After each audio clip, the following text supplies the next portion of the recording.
I'm Leon Todd for G66. Welcome to another Tuesday Tone Tip. On today's video, I want to talk about reverb and where we place it in the signal chain. I want to begin on the Axe-Fx 3, so these tips and tricks will apply directly to the FM9 and FM3.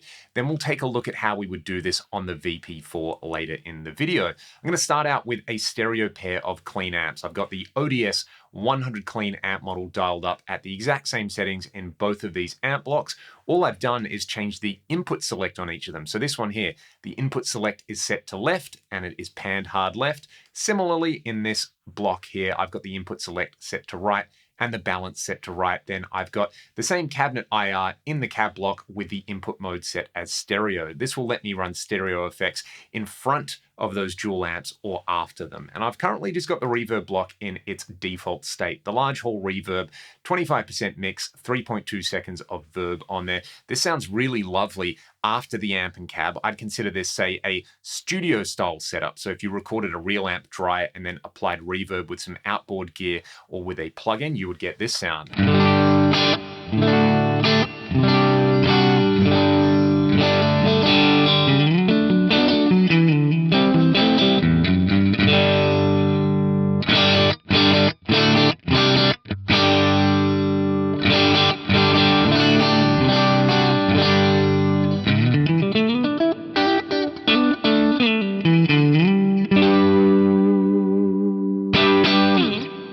That large hall is absolutely gorgeous. It's adding some space and depth in there without overwhelming the guitar sound. Now, I've got those amps set up with a little bit of breakup on there, but they're still mostly clean. If I play really lightly, I am going to get a clean sound. So if I wanted to, I could place this reverb before the dual amps on there. Imagine I had a pair of real amps that didn't have effects loops and I had a stereo pedal board. Well, this is how I would have to run a reverb pedal in front of the clean amps. And it sounds very close to what we just had before because there's not a whole lot of distortion coming from the amps.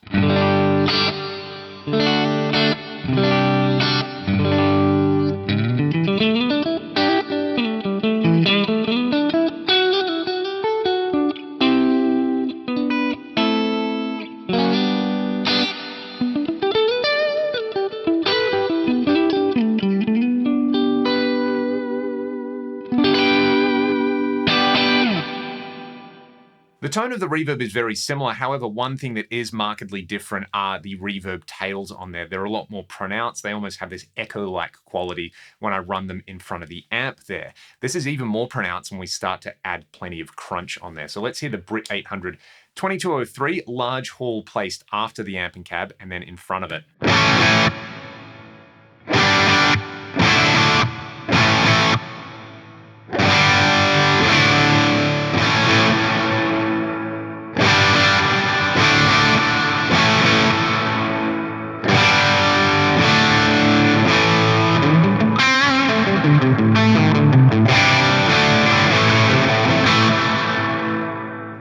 Now that is a lot different, and as we add more and more distortion, that effect is going to be amplified. The difference being, if we run a distorted sound into a reverb, the reverb is going to decay naturally, and the sound it's going to decay is that distorted sound. Where running the reverb in front of the amp, the reverb is going to have just the clean guitar signal on it that decays, but that's running into a lot of gain on there. So it will sound like we're slowly turning the gain on the amplifier down. We get very different decay characteristics on there. Now, there's a couple of ways around this. For example, if you like the sound of the large hall on there, just turn the mix right down. Like 5% is going to be plenty on here, and it's still going to give us a nice ambience on there. Let's have a listen to what that sounds like.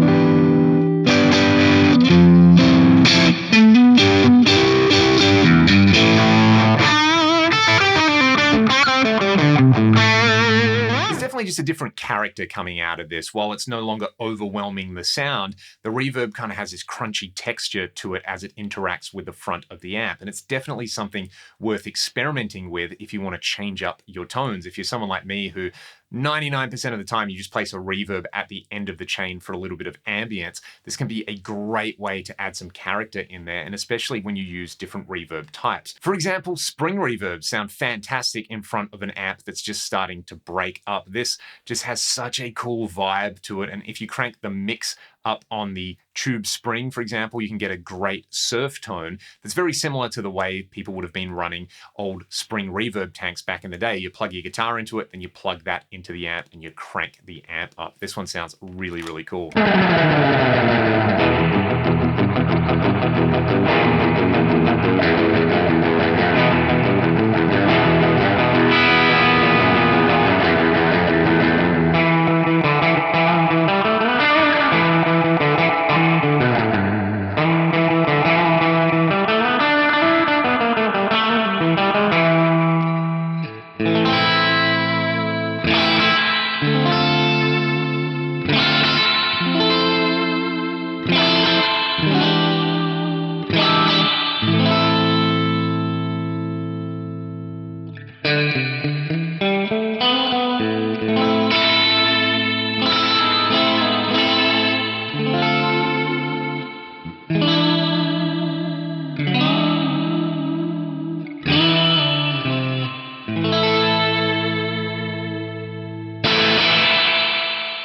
Those springs are absolutely gorgeous. Another trick that I've been playing around with recently is using a pair of amps panned hard left and hard right, keeping one of them totally dry, like this USA Mark IV lead. You can see this one is panned hard right, and then another one with a 100% wet reverb in front of it. So you can have a really short reverb to give you this really cool doubling style effect on here if you were recording and you really wanted to make a part pop with a lot of character. I've got the studio reverb, time at 0.4 seconds, mix at 100% on here. Let's just have a listen to what this does.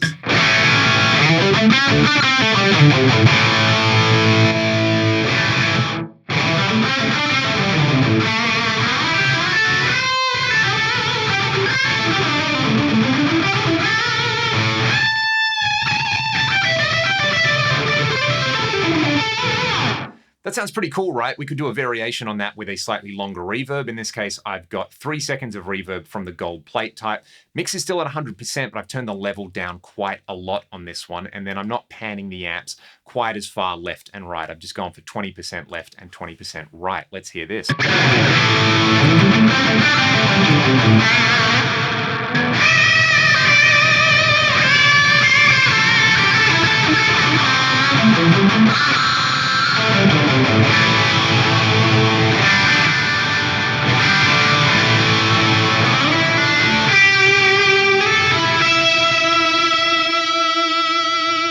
As a final example, let's use one of the pitch reverbs. I really like the Ursa major reverb. I've just turned the mix down to 5% on this one, and we're still running it in front of those really distorted boogie amp models on here. Having the pitch shifting, having this really long decay of 18 seconds is going to be great if you're going for your post-rock or your post-metal vibes on here. It creates this really thick and crunchy wash over everything. It's not something that I would use for the Tuesday night blues jam down at the local club, but for exploring some ambient tones and then combining it with some really lush sounds after the cab as well.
Stacking a really large reverb in front of the distorted amp and having a really large reverb like say the Cirrocumulus or one of the other pitch reverbs after the amp and cab is a pretty amazing recipe on there. Before we go, let's just talk about how all of this is going to work on the VP4, because the mix law is slightly different with the VP4 time-based effects. In general, you can run your mix higher in your reverb block than you would on the Axe-FX3. So I find 20% is a pretty good starting point, whereas I might use say 5 or 10% when I'm running reverb in front of a crunchy amp on the Axe-FX. Let's just have a listen to a couple of similar sounds. We'll start with the large hall, then we'll hear a spring, the studio, and again, that massive Ursa major reverb.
Essentially, the VP4 is optimized to be used the way you would probably use a reverb pedal on a pedal board, whereas the reverbs in the Axe-FX FM9 and FM3 are more geared towards those studio-style applications where you run them after the amp and cab. And I still think for me, most of the time, that's how I will be using reverb in my presets, but being able to change it up so easily, like just moving a block on the grid in front of a stereo pair of amps or even a mono amp can really give you a cool character, especially when you're recording, or if you're playing styles of music that really call for some experimentation and some non-traditional guitar tones. I'd encourage you to change up where you place your reverb in the signal chain relative to an amp and with other effects. You know, do you want to run reverb before or after delay or pitch style effects or modulation? The advantage of the entire Fractal ecosystem is it's so easy to do that. You don't have to run patch cables. You don't have to worry about various input and output tolerances, or whether you're going to be summing to mono in particular places, or whether you have the right cable.